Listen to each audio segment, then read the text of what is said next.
Hi,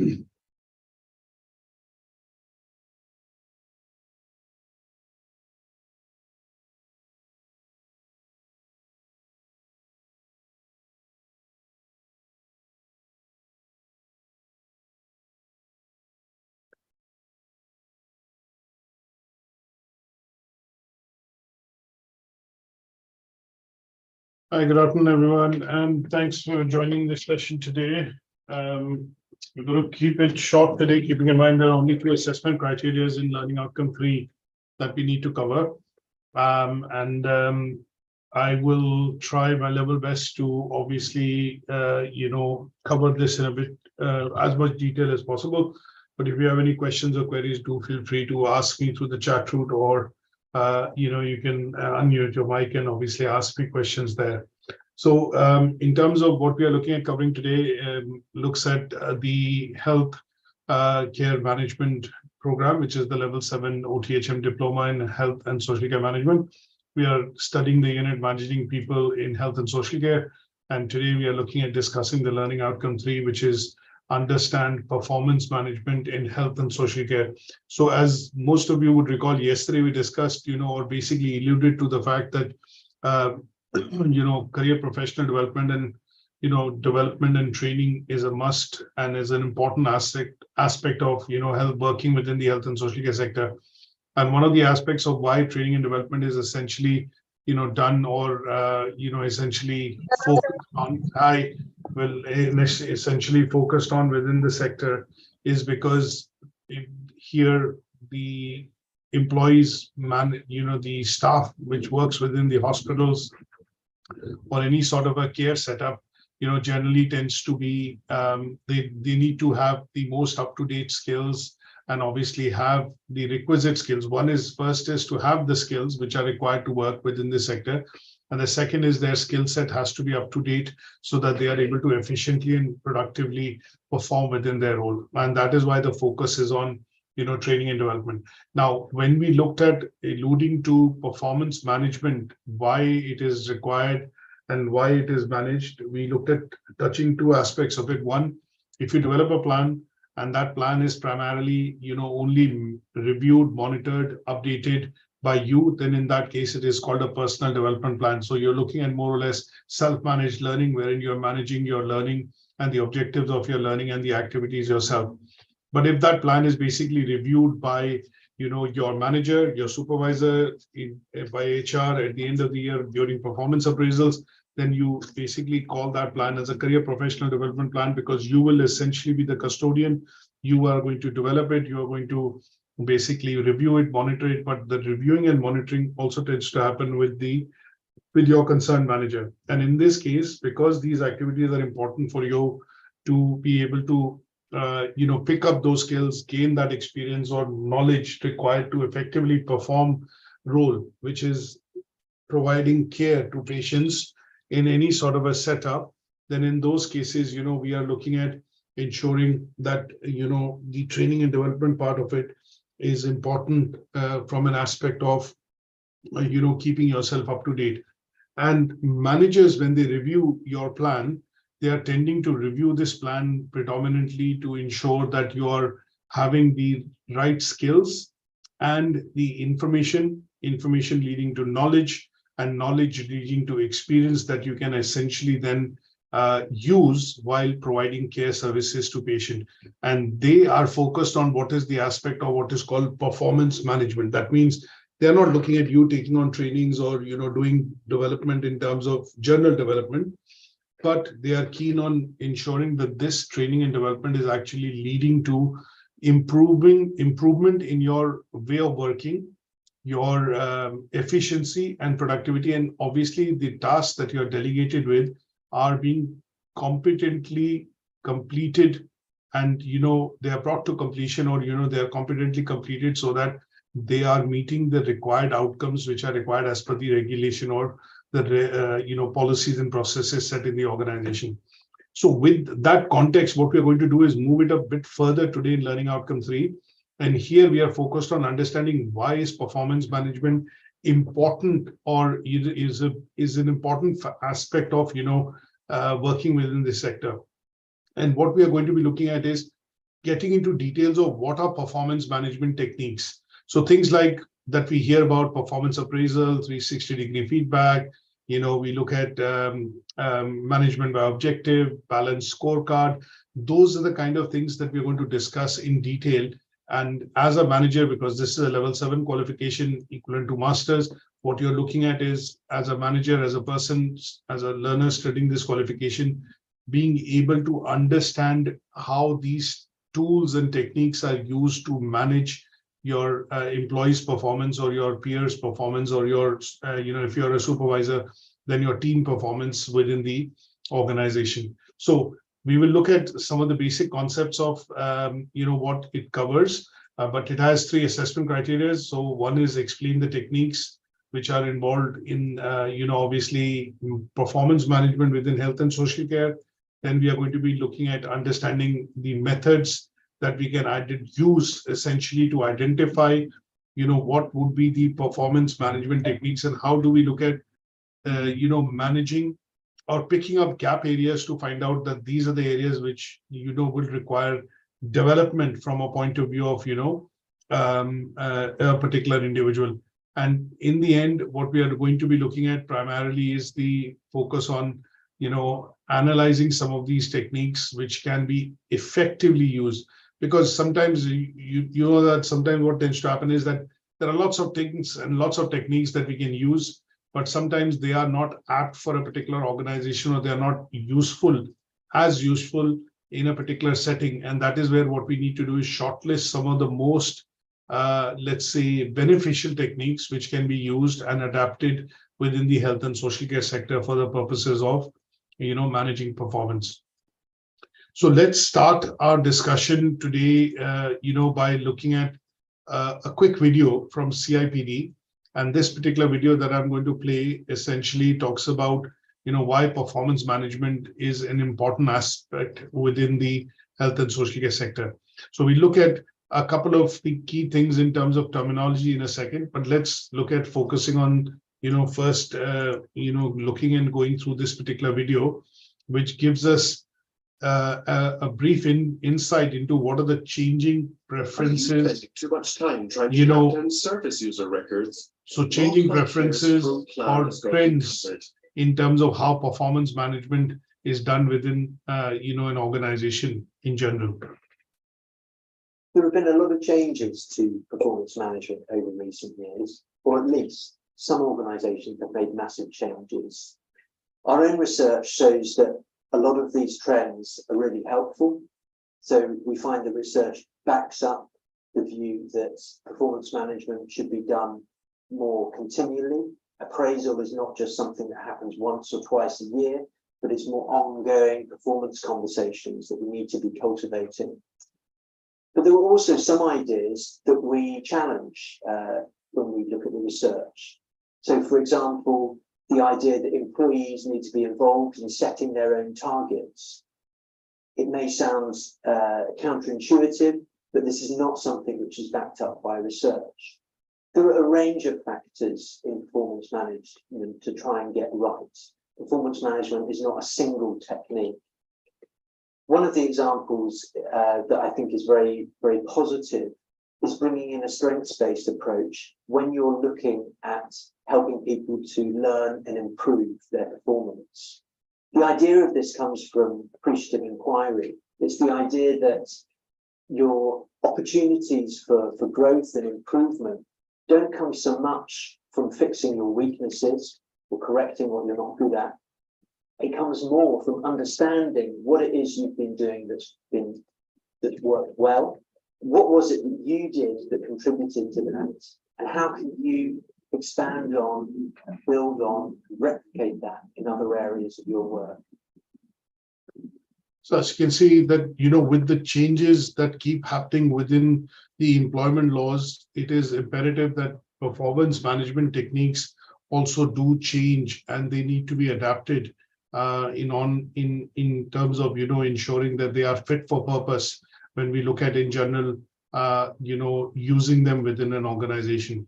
Now, let's start off with one particular aspect that we want to look at, and that is to understand what is performance management if I use the term, what is performance management, and why is it important within health and social care? So performance management tends to be looking at maximizing what the organization can get from the employee.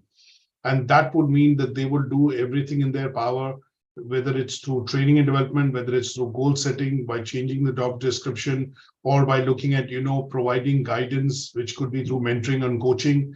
It could be, putting you in terms of, let's say, putting motivational, aspects into place, things like rewards and incentives, looking at providing, let's say, for example, when we use the word, annual emoluments, which is perks, for example, which could essentially benefit you in the long run, they will all be techniques which the organization will essentially end up using to ensure that the employee, as an employer, they are able to get the best possible output from you from a point of view of work and, work-related aspect of it in the organization. So when we talk about performance management, it is going to be an exercise wherein you are going to be looking at referring generally to setting goals, measuring and evaluating, and obviously, monitoring what the employee is doing, how the employee is accomplishing certain things which are delegated in terms of job description to the person. But the ultimate goal of performance management is essentially to ensure that the employees are performing at the highest possible level. They are providing quality services to patients. And in this case, in the case of health and social care sector, these services would typically include healthcare services, mental health care services, or in general, any sort of ancillary services which could be provided to patients who undergone any sort of operative surgery. And that would be looking at meeting the organizational objectives, which is to say that the patient is happy and they are basically recovering and getting back on their feet as soon as possible. Now, when we look at performance management and we look at the aspect of how it is done, management would essentially look at this as an exercise through which they will start it from a point of view of setting objectives for the organization. These objectives are then broken down into smaller, smarter objectives, which are then aligned into the job description of each of the employees and, different people working within the organization. And these objectives would typically relate to managing their performance, upping their performance in terms of, let's say, productivity. It will be looking at taking feedback at some point in time, because once you set the goals, it cannot be one way. In some cases, these goals and objectives are set in a way wherein the management is, looking at also taking feedback on the basis of these goals set, whether they are achievable, they are too aggressive, or if these turnaround times are possible, not possible, things like that. And all of these measures would be focused on essentially looking at improving quality within a hospital or a care setting. And this would also bring accountability and governance issues when it comes to the management or people who are in supervisory positions. So for them, performance management would also include making sure that they become accountable for the let's say, duties of their employees or duties of their staff.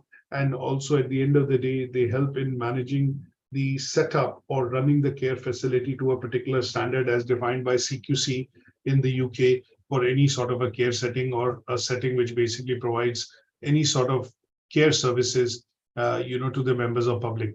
And they would all look at involving the customer, which is the patient here, looking at involving the employee, staff, contractors, and obviously the management side of things, which will ensure that there is continuous and all-round input available and participation available from all facets, so that it is not a one-sided plan, or it is not a one-sided exercise, or a one-sided, let's say, goal setting which has been done. It is to ensure that the whole organization benefits from it. So when we look at the hospital, when we talk about work-life balance, when we talk about, patients getting better, we look at shifts and we look at rotas. They are a part and parcel that the goal setting, when it is done, it is primarily done from a point of view of ensuring that employees, staff, contractors, patients, members of staff, senior management working within the hospital are all included, and they are all basically on the same same plane to be able to then deliver these services for the betterment, of the patient. Now, there are lots of different stages of performance management. One such thing, if I bring it across, it typically tends to be this particular chart, which summarizes 4 stages of performance management. The first part, which the management tends to do, essentially tends to be, the aspect of planning. After the planning has been done, they will go to monitoring, because the planning would also mean that all the targets, the goal setting which has been done, will be done in tandem with the employees. They will be briefed on it, and once they have a good understanding on it, then the plan, this particular goal setting will be implemented. Once the implementation starts, what will happen is continuous monitoring would be done at the employee level, at the management level, at the patient level, at the department level, to ensure that this is being, this is bringing the benefits. If there are things which needs to be corrected, then course corrections typically happen, and that would be in the phase which is developing. And then towards the end, when it is evaluated at the end of the year, when performance management appraisals or performance management can be done by using appraisals, 360-degree feedback, management by objective, balanced scorecard, lots of different techniques, surveys, feedback, questionnaires. Then in that case, reward and recognition is then, also included, so that the staff is generally motivated, to follow through, this particular cycle, on a continuous and an ongoing basis. Now, with this basic understanding of performance management, what we want to be able to do is get into understanding what would be the various techniques that could be used for managing performance of, employees. So when we talk about various techniques, one of the reasons of monitoring performance happens in health and social care is to ensure that the services being provided are very high quality. That means they are meeting the requirements set by the regulator, like Care Quality Commission in the UK. They are integrated with providing services to the patient. When I say integrated care, person-centered approach, person-centered values, things like independence, dignity, respect, cultural differences or diversity, they are all taken into account to ensure that integrated care is then provided to patients. And that care which is being provided meets the needs of the individual. That means it is tailored to ensure that the care being provided helps the patient's needs, takes into account their needs and preferences, and it allows them to get better. And obviously, while using these services, allows them to get better and obviously get back on their feet. Now, there could be various techniques which could be taken into account. And some of these techniques, what I've done is I've put them on as bullet points in the slides. So one of the clear ways that we look at measuring performance is by collecting data. So this data can be collected through feedback, surveys, questionnaires, or, let's say at the end of a training, or at the end of a staff training exercise, what normally the trainer would do is circulate a quick feedback form, and that would allow him to understand, or her to understand, whether the training has been useful or not, and what has been the individual take or perspective on key takeaways or key learnings for the training for each of the individuals who attended that. So data collection analysis allows the management of this performance or data, essentially the metrics to be collected. And once these metrics are collected, then obviously analysis of that can be done to ensure, that whether this is in line with what has been said, or whether this is, meeting the criteria or meeting the requirements for which say, for example, in this case, the training was done. So when we look at monitoring performance, a lot of organizations look at various ways in which they can, set performance benchmarks. So some of them could be things like KPIs, key performance indicators. And there are these key KPIs which are set, are very specific and measurable metrics that reflect what are the important aspects of service related aspects in terms of delivery, which is being done by the staff. So for example, if I look at a physiotherapist's KPIs would be that, assuming a patient has had a heart surgery and they are in the ICU, after 3 or 4 days, they go to the general ward. Now, if they are in the general ward for a couple of days, and as per the normal routine, the patients tend to stay between 7 to 10 days, then the role of physiotherapists in that case is to basically help the patient get back on their feet, help the patient with exercises, help the patient with routine in terms of walking, doing the daily chores themselves. And that is where the KPIs of the therapist would be measured. Yes, if there are complications and further treatment is required, then obviously these benchmarks and these performance measures, they are like a moving goalpost, and obviously they are reset. But in most cases, the clear KPIs for a occupational therapist or a physiotherapist in this case would be to ensure that the patient is able to walk without crutches, is able to get back to the usual working routine that they normally do their daily chores in, and they would be facilitating that on a daily basis in the next 7 to 10 days when the patient is in the general ward. So when we talk about performance management and monitoring of this performance, one of the clear ways that we generally get to see within health and social care tends to be through KPIs. Now, performance management techniques in the case of health and social care sector tend to be slightly different, because here, if I assume and give an example that, okay, maybe during the night shift, one of the patients has had a complication, and obviously that has raised an alarm. So in this case, incident reporting and analysis would become important, because maybe the patient has had a sudden hike in blood sugar or sudden hike in their blood pressure and would have been required to take back into the ICU or maybe for further operative surgery. Now, in those cases, the performance monitoring would be done primarily with usage of instruments, which is basically life-saving instruments, things like blood pressure machine, oximeter. You look at probably, if the patient is getting any sort of a saline solution or any sort of antibiotics which is being given through intravenous route, they would essentially be monitored 24/7 by nurses, which are basically taking care or allocated to the patient. Now, if the patient is to have, say, for example, an abnormal activity during the night shift, then in those cases, the monitoring of the performance of the patient is going to be done through incident reporting and analysis. But if I look at how the nurses and the staff actually helped overcome that particular situation, they would be looking at doing a peer review, and a clinical supervision would be organized to see if the medication was given correctly, or if there were symptoms which were already being shown by the patient, picked up by the nurse or the teams, nursing the patient or not. And in those cases, they will tend to turn into what are called peer reviews and clinical supervision. And in some cases, it could be incident reporting and analysis, and that would be techniques that would be used to measure or monitor performance of clinical staff in a general ward or maybe in an ICU when they are taking care of patients. So it could be as basic as patient service feedback questionnaire. When the patient is discharged, a questionnaire is given, and they would normally provide an opinion on services, the support which was given, maybe the laundry, the food, different items or categories. But that could be as simple as that for measuring performance or monitoring performance. It could be process-related audits. When shifts happen, proper handing over, taking over needs to happen. Notes needs to be exchanged so that there are no complications which arise.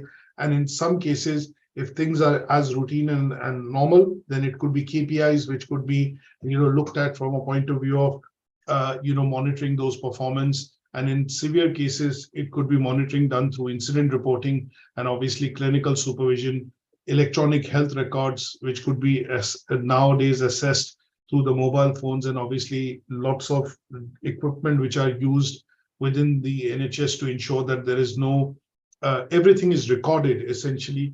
And, there could be no slippages as far as any, slippages in terms of medication or supervision, which is being done for the patient. And that would regularly be audited. There could be inspections which happen. There could be corrective action, initiatives of corrective action plans, as we call them, CAPs, which could be put into place. And they would all be looking at monitoring performance, of how staff is working within the health and social care setup. Is that okay? Any questions on this? No, sir, I understood all. Okay, now let's look at the second assessment criteria, which talks about assessing the methods for how individual training and development needs are identified. Now, one of the key terms we normally see, and it comes across in the sector, is TNA, which is training need analysis. Now, TNA tends to be used as a technique to identify what could be the training requirement or gap areas essentially within an individual employee. So TNA is normally used to assess current skills. It could start off with a simple SWOT analysis, or and then detail that SWOT analysis into feedback from the supervisor by looking at evaluating the job description and the responsibilities and the performance expectation, and that is then included into what is called a training need analysis plan or a TNA plan, and that tends to be then put for that employee or for that particular staff so that they can take specific trainings to develop skills or gain knowledge for what is required or what they are lacking in a particular area. Now, the other important aspects of how individual training and development is identified, on a one-on-one basis is by doing performance appraisals, and they tend to be regularly done within the health and social care sector. Normally, they are annual appraisals, but generally, with your manager or your supervisor, you might have quarterly appraisals, and these are again oriented to identify your weaknesses, and these weaknesses for which they will recommend training or identify training needs, and that would be used to fill those performance gap which your manager or your job description essentially requires, and the hospital, the management, or the trust would essentially put that in place so that you're able to acquire that knowledge or that skill to be able to work and deliver to your desired set goals. We also look at identifying training needs through patient feedback. One of the critical things which tends to happen within the health and social care sector is that there's a lot of focus given on the patient feedback, and that would be patient feedback which is predominantly on the aspect of how the care was provided, whether there were any sort of shortcomings which were encountered in the care which was done or provided to the patient, and those would be carefully looked at more or less generally by the head nurse or somebody who's the head of the department, so that they are immediate feedback or pointers which are pretty much put into action pretty much straight away.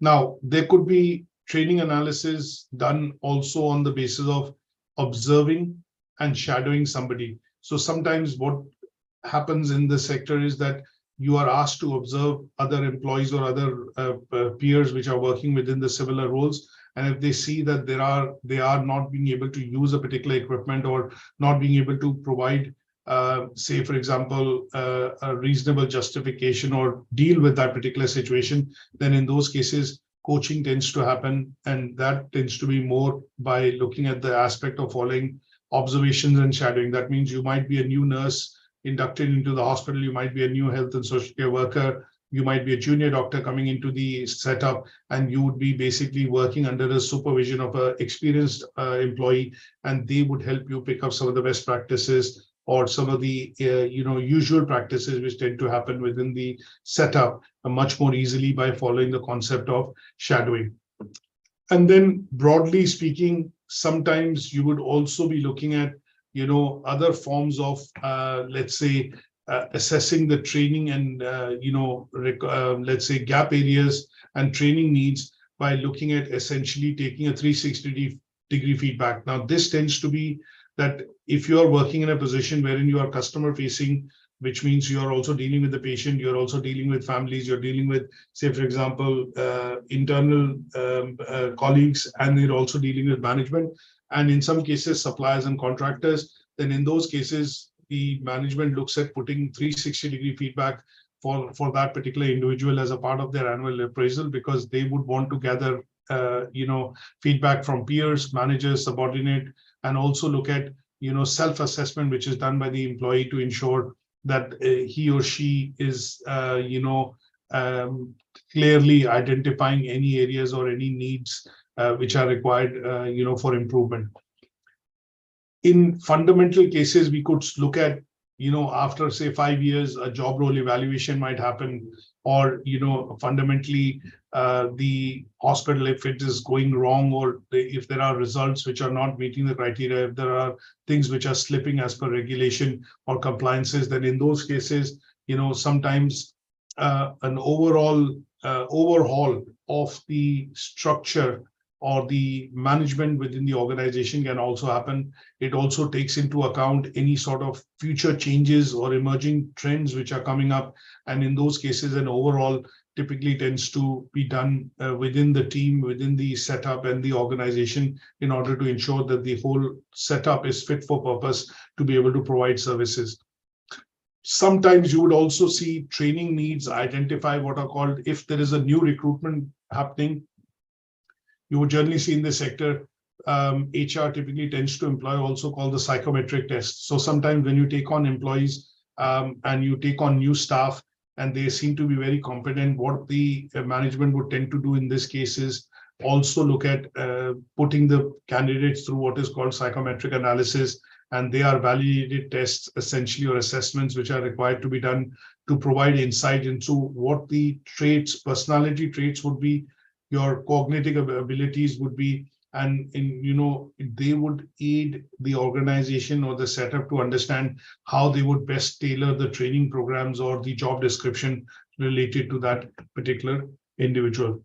But there could be lots of different types of techniques which could be used to identify training and development needs on an individual basis, but they generally, most of them, there are maybe 15, 20 different types, but generally speaking, most frequented ones tend to be TNA, training need analysis, performance appraisal, 360-degree feedback, feedback from peers, and also then looking at feedback from patients, which could be done through surveys and questionnaires, and that would essentially be useful for the purposes of identifying individual training needs. Is that okay? Any questions on this so far?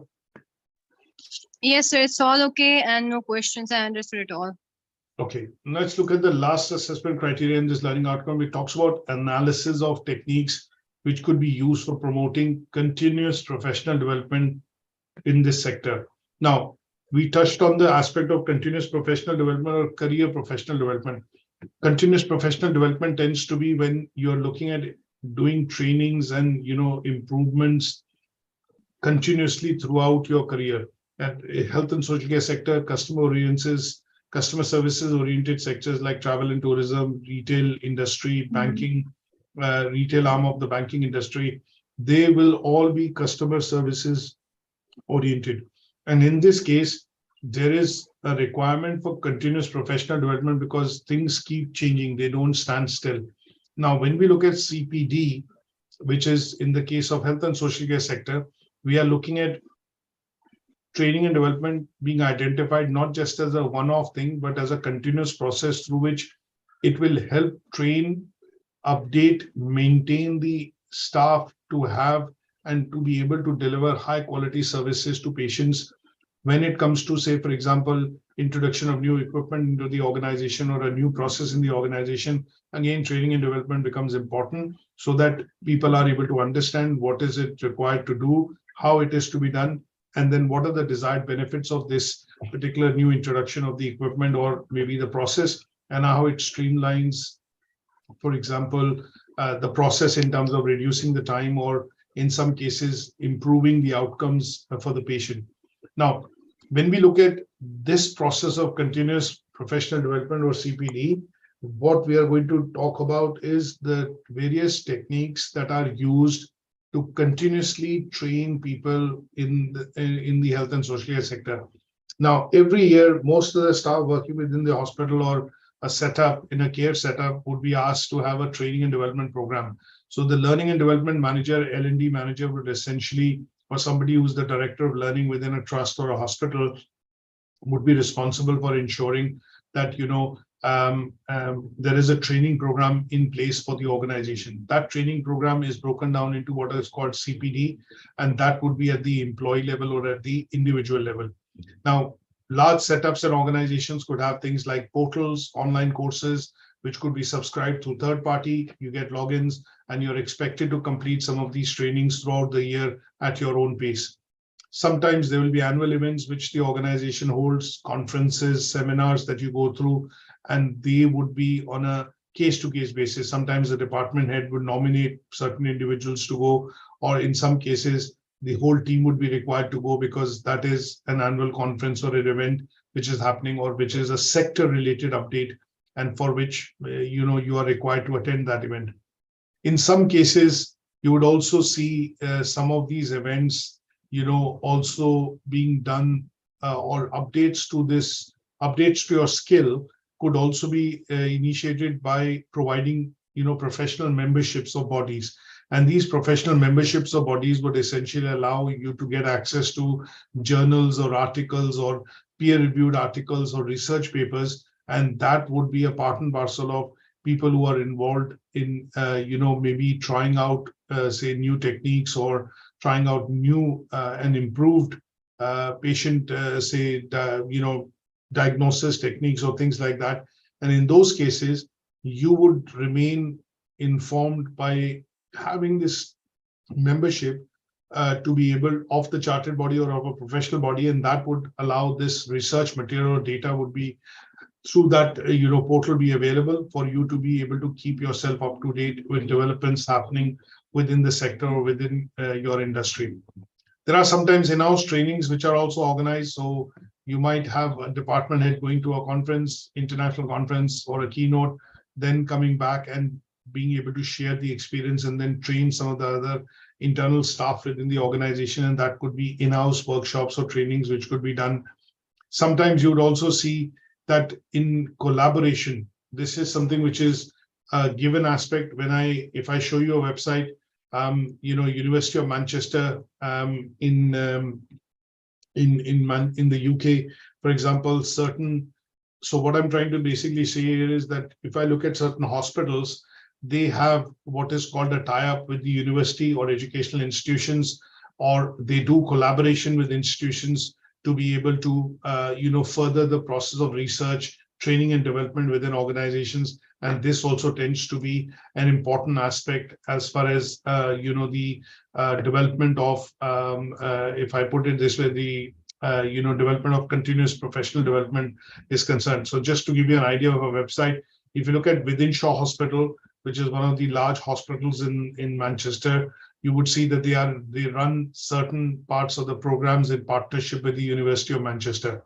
And here, people who are training to be doctors or nurses or healthcare workers or staff would do training within Wythenshawe Hospital or Manchester Infirmary, which is the other hospital which University of Manchester has a tie-up with. And that would be, essentially looking at collaborating with educational institutions and universities to be able to access academic, resources and programs which could help further, develop the staff within the hospital to be able to provide services to the best of their capabilities. So in summary, when we look at some of these techniques which are, required for promoting continuous professional development, they could be wide and varied. It could be e-learning platforms, online courses, it could be training workshops organized, it could be collaboration and partnerships with educational institutions, and it could also just simply be the case of, training and workshops being organized because of, let's say, gap areas being identified during the annual appraisals, and they would then, be used in an appropriate form. So, for example, if you're a very senior nurse, 20 years of experience, but you lack maybe leadership skills, you might be asked to do coaching or mentoring. There would be a mentor which could be allocated to you, and that mentor would essentially help you develop these leadership skills as far as, moving into a different kind of role is concerned. And they would be used as techniques to promote continuous professional development within the health and social care sector. Is that okay? Any questions on today's discussion? No, sir, today's discussion was easy and understandable. I just wanted to ask that we are going to complete the 4 modules first and then make an assignment. No, what we are going to do is we're going to discuss the learning outcome 4 for this unit on Monday, and then we'll discuss the assignment for this particular unit on Tuesday. And that would allow us, not Monday, I think next Thursday, Friday. Yeah, Thursday, Friday, yes, sir. Yeah, and that would allow us to finish this unit. Now, once this unit is finished, you will be doing the assignment and submitting the assignment for this unit, and parallelly, the delivery for the next unit will start. So we will send you a schedule on Friday next week, for the next unit, which will be starting on 24th of August. But in the meanwhile, you will continue the assignment for this unit. I think that approach is going to be useful and beneficial, because if we leave it to the last, I think coursework will become a bit too, extensive. Hectic, yes. Is concerned. Is that Okay, sir, you mean to say that on next Thursday and Friday, we're going to have 2 further classes, and then we'll have a class on assignment discussion, and then we're going to make it. Absolutely. Is that? Absolutely, Okay. yes. Okay, sir. No worries. So we will meet up next week, same time, to discuss learning outcome 4. Until then, I'll send you a copy of this recording. The Moodle is being updated because what we are adding is some of the handouts to performance management techniques and learning outcome 1 and 2, which are articles and journals that you should be able to read in order to, maybe develop a bit more understanding on, this particular unit that we are reading. So assignment would make the same way that the slides like you are sharing, or that would be in PDF files, or what is the scenario? No, it'll be, there is an assignment brief already there. If you have a look, this will be primarily a combination of a PowerPoint presentation and a Word document. A Word document and a PowerPoint presentation. Okay, sir. Yeah. Okay, sir. No worries. Thanks for attending today. I'll drop you a copy of this recording shortly, and then we'll catch up next week. Take care. Sure, sir. Thank Thank you for your time.